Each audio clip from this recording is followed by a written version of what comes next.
and welcome to the CNBC TV 18 special. I'm Shireen Bhan and we're in conversation with the CEO of Coca-Cola, James Quincey. Appreciate you joining us here on the show. The last time that you were here in India was as COO in 2015. You're back today as CEO. This is your first visit after taking over as CEO.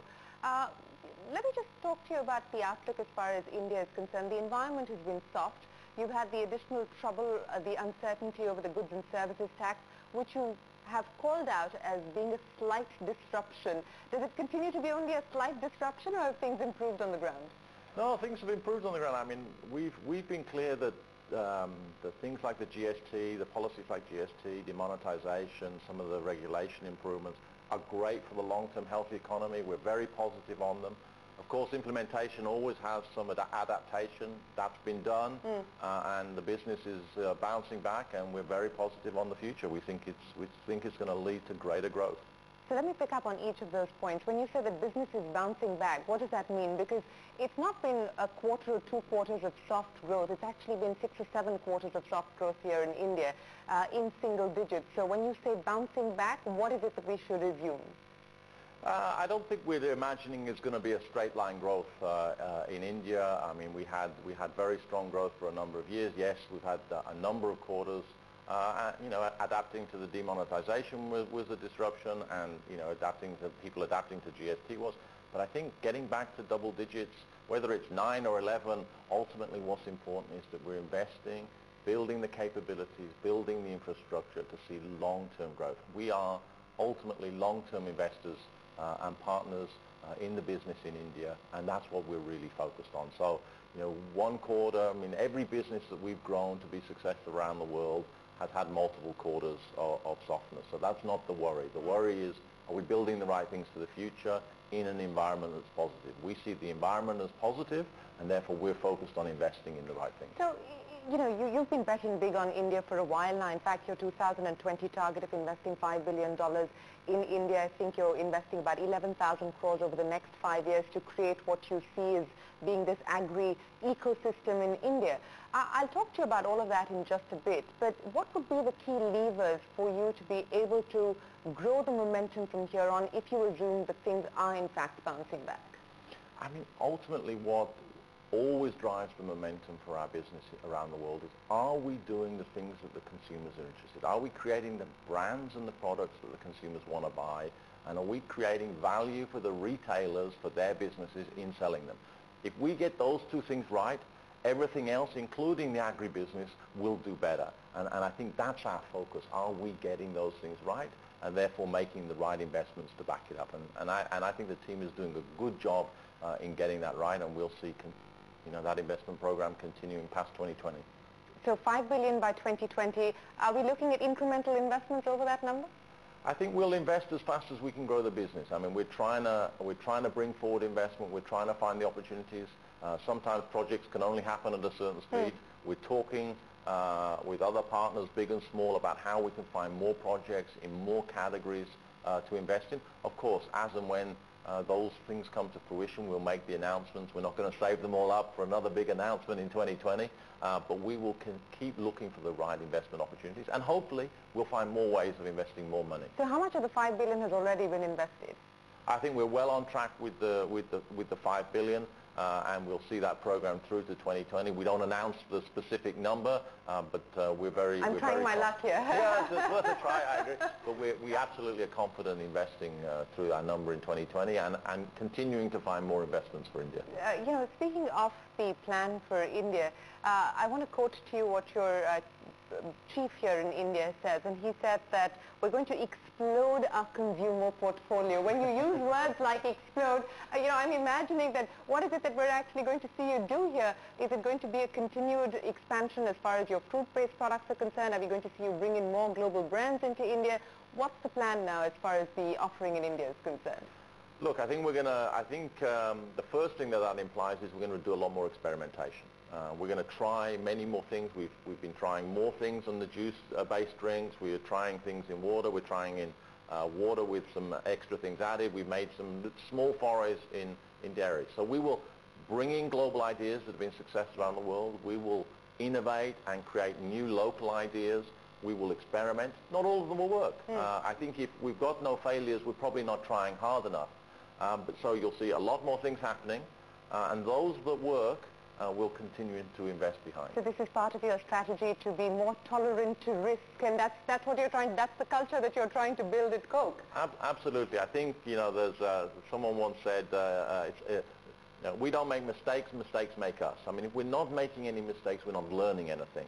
Of course, it would be nice if everything was successful, but it's unlikely to be true. And so we do need to be more tolerant to failure. As long as we learn from them, as long as we identify them and move on from them, but learn from them and build something better. It's all about learning about what works for the consumers and the retailers, and therefore servicing them better. Whether there's a mistake or success, it's ultimately about the speed you can move forward. So this experiment that you're talking about, when you believe that experimenting with ethnic products is going to be one of the growth drivers for Coke in India, when and how soon can we expect those offerings to actually hit the Indian market? And what's the thinking there? Because I know that in markets like Japan, etc., you are localizing to cater to the needs of the consumers there, whether it's vitamin C infusions and so on and so forth. So what can we truly expect here in India? How ethnic are you really going to go? We'll go as far as the consumers want to go. Now, to be fair, the portfolio in India also is already a mix of global brands and great local brands. We have Coca-Cola and we have Thumbs Up. We have Sprite and we have Limca. We have Mazza, not just as a brand, but lots of local juice flavors that don't exist anywhere else in the world. So I think, we already have a starting point that blends the global and the local brands and flavors. But absolutely it will go further. I mean, the teas we sell in Japan and some of the products we sell in Japan, people don't like in the US. The same will be true in India. There'll be things the Indians love that other people don't like. But in the end, what we will build is, a bit like Japan, a much broader portfolio. If you want to make the example simple, today the majority of our business in India is sparkling beverages. In Japan, it's the minority because we're strong in lots of other categories. So I think what you'll see in India is sparkling continuing to grow, yet the building out of these different categories, some of them drinks that you find everywhere in the world, and some of them very local. And I think that'll be the recipe of success, which is the blending of the global and the local. Since we're talking about the blending of the global and the local, specifically in the Indian market, and you talked about Thumbs Up, and that was an acquisition that you did in India. Do you continue to have the appetite to do more acquisitions, specifically in a market like India? Would that be a preferred strategy for you as you go forward? I wouldn't call it preferred, but we're absolutely open-minded. We believe that we have global successes that we can bring to India. We believe we have people who can come up with local innovation ideas, but we're also open to partnering with companies, and we've followed this model around the world, whether we take a small stake and they continue to run it, or even we acquire it as we did with Thumbs Up. I absolutely see a role for acquisitions, small and medium, in India to continue to build out the business, and we constantly talk to entrepreneurs about ways we can partner together. Is there anything on the radar, anything that's caught your fancy yet?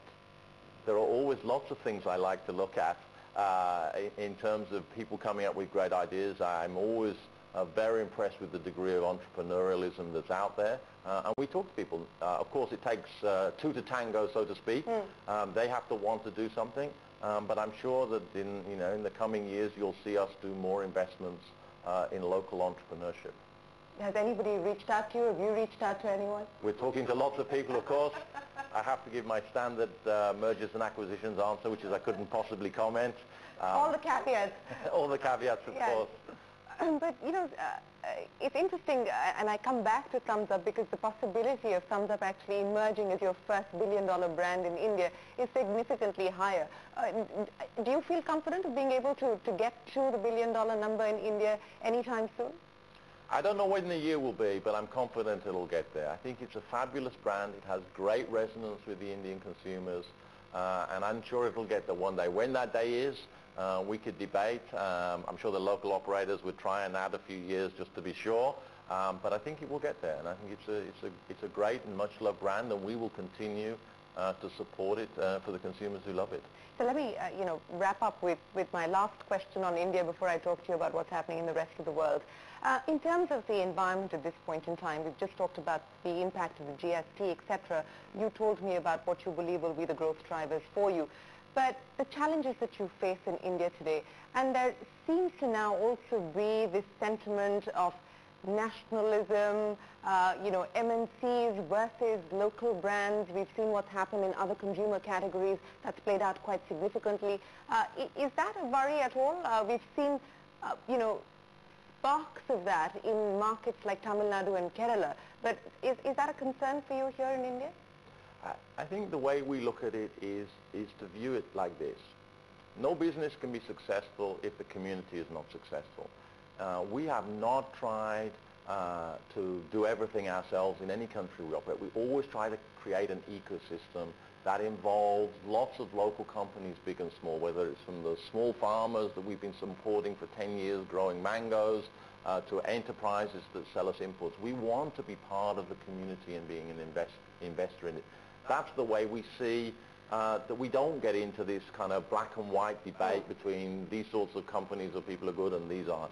I think it's about investing and being a good citizen in the country, and in the long term that's what will play out, and therefore it will be a positive investment and a positive relationship. So, whether it is capacity utilization, it's the closure of plants, etc., do you believe that perhaps the worst is behind you and you are now going to see an upward movement?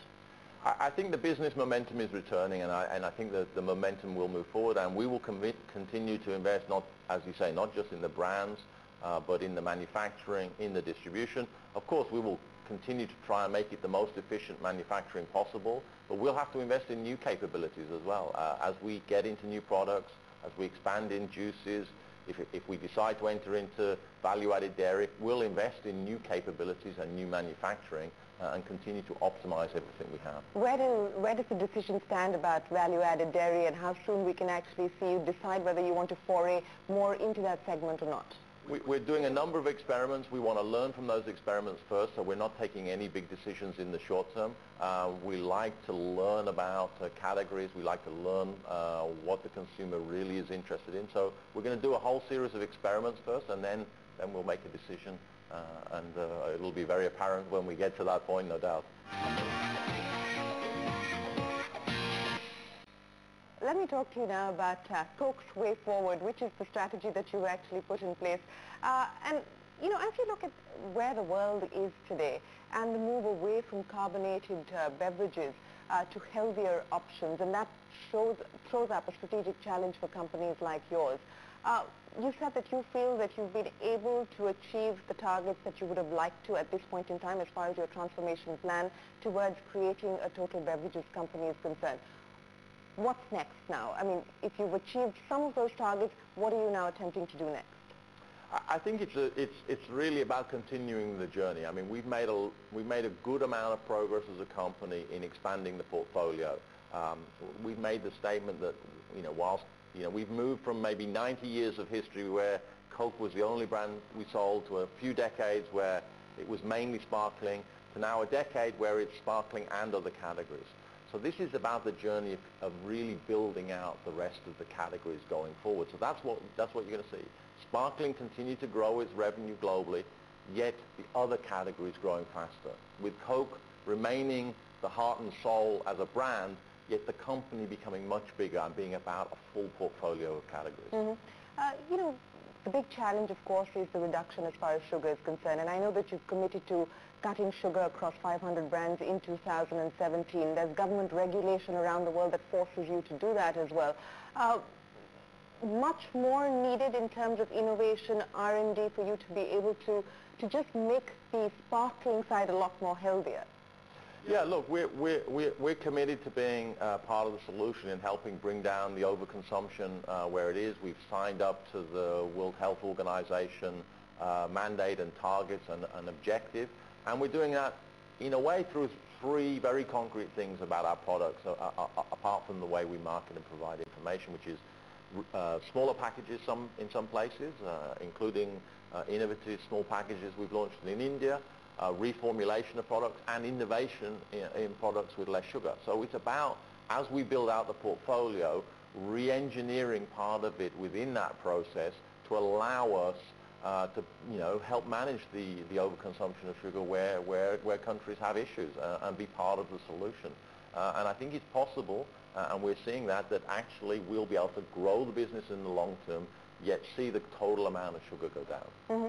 So as you look at the world today, the hope is that India will move into your top 5 markets. It's currently just outside of that at number 6. How confident, A, do you feel about India being able to move into the top 5? How soon? And also, if you look at the world today, whether it's Latin America, it's ASEAN, some parts of North America, where would you be most concerned about?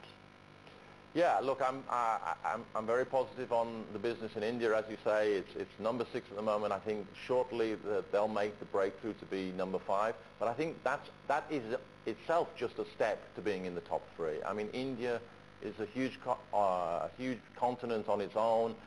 It's a vibrant society and a vibrant economy. And I think in the end, the objective isn't just about being number 5, even though that's the most immediate milestone. It's about being one of the top 3 markets, and that's why we're optimistic and investing in the marketplace in India. And so top 5 by when and top 3 by when? We're still discussing with local management exactly when top 5 is, but we're all confident that we're going to get there, and I think it'll be in the foreseeable future. So what do you see as the big challenges outside of regulation and the need to bring down sugar consumption? What do you see as the other big challenges that you face today? I think we face a number of challenges. There are certainly some world economy challenges out there.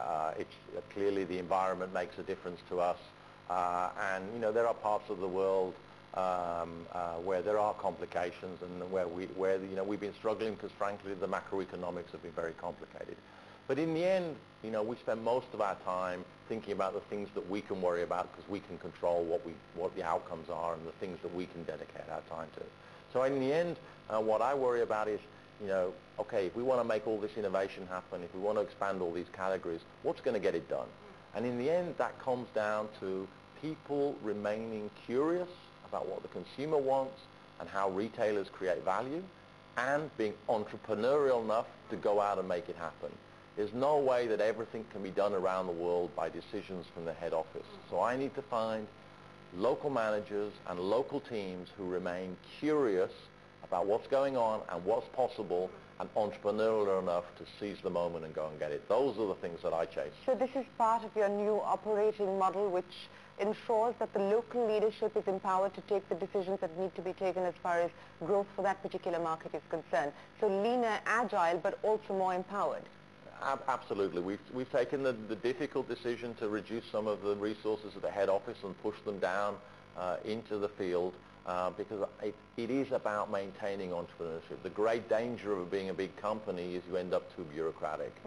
So we are trying to really reinforce the agility, the entrepreneurship, and making it happen in the local markets. Is the restructuring now pretty much done, whether it's people or on the bottling franchises? Is that effort and that exercise over and done with? Yeah, at the head office, the exercise is largely coming to an end now. Of course, on an ongoing basis, we'll continue to adapt as technology allows us to do things in different ways and we make different choices for resource decisions, but the majority is done at the head office. In terms of the refranchising, I think that's basically come to an end by 2017 in its large majority because we've done the big pieces. But the refranchising is not just about us buying and selling bottling operations. It's about how do we use these transactions to make a stronger business for the future. We did a transaction in Europe where we sold our German business to merge with the Spanish and the French and the British business to make a stronger business. And actually you can see that in the results. Since that new bottling operation started, it's been growing faster. Similarly in the US, we've been refranchising, and as we've done so, the last few years of results in the US have been the best they've been for a decade. So it's all about how does the refranchising serve making a faster growing business. At the moment in India, where we still own the majority of the bottling operations, we're very happy with our investment. We're going to continue investing. We don't see a plan at this stage to do something different. But if we did, the first question would be, how's this going to help us grow faster? and that'll always be the starting point. But that's not on the cards at this point in time. No, it's not on the cards. You know, one of the other things that you've spoken about as part of this transformation plan is digitizing the enterprise. Do you see a role for Indian IT at all as far as that plan is concerned? We use a lot of IT services from India already, either directly ourselves in some of our own shared service centers or through IT partners that we use. All of this is part of the great digitization of our enterprise and many others out there. But I think it's going to fundamentally change not just the way companies operate, but our retail partners will become different people and they'll operate differently. So I think this is going to be a long-term fundamental restructuring of the way work happens and the way businesses operate and the way we engage with consumers. I want to talk to you about some of the challenges that we're seeing when it comes to how brands must engage with consumers. And I know that you've said that brands must take a stand, and you decided to take one, whether it's on the Trump ban or it's on climate change, for instance. You've also had to face the backlash, perhaps, of some of those decisions that you've taken as a CEO, but you believe that that is important, even though it may, to some extent, risk the brand. Yeah, I think where I start from is a brand and a company needs to stand for something, you know, I really believe in the value of consistency and coherence. If a brand stands for something, you can't start taking actions, even if they're expedient and good and useful in the short term, because you will ultimately erode the value of the brand for the long term. So the way we look at it is, we have a brand, we have a company that stands for something, for instance, inclusiveness, and therefore we need to take actions to support that, excuse me, even if in the short term there are some bumps in the road. How do you see the brand changing? And that's a lot of debate and discussion on how millennials engage with brands in an era of social media and instant gratification. You know, how do you see the brand evolving, given the 130-year legacy that you carry, but how do you take that forward to engage with this new customer? Yeah, I mean, I think what's really changing about millennials is the way they engage with things, the mediums they go through, whether it be social media or the smartphone. It's really a fundamental change in the way they engage. Some of the true underlying core values that they believe in remain the same. I mean, they want to engage with brands that are authentic. The way they want to engage is completely different. You know, Coke has been successful as a brand, for example, by staying relevant to every generation of consumers, and every generation was different.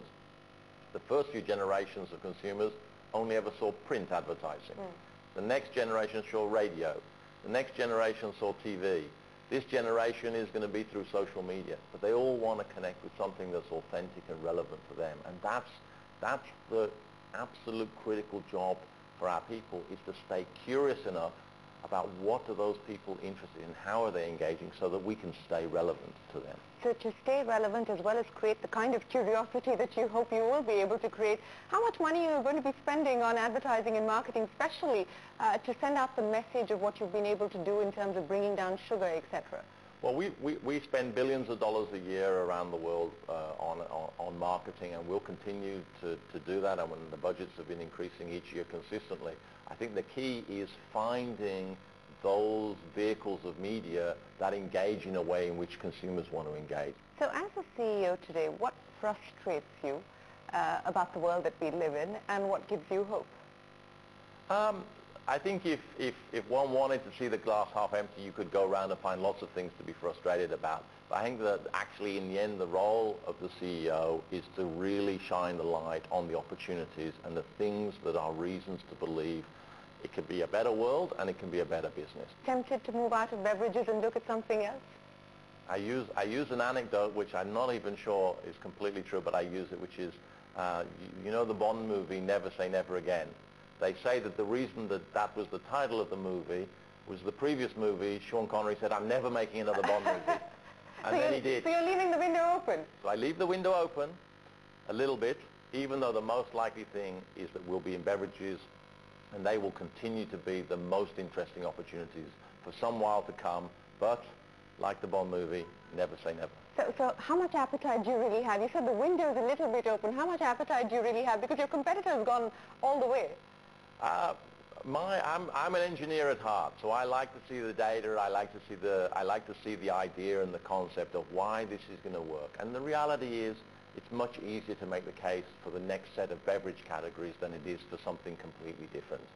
So I think that what we'll continue to see happening for the foreseeable future is investments in beverages, and that's the thing that we passionately know well, and that's where I think we'll be focused. But as kind of a philosophical principle, never say never. Never say never. James, appreciate you joining us on CNBC TV 18. Thanks very much for your time. We wish you all the very best here in India, and we hope you have a good trip. Thank you very much. Nice to meet you. Well, with that, it is time for us to say goodbye on the CNBC TV 18 special. From all of us here, goodbye, and many thanks for watching.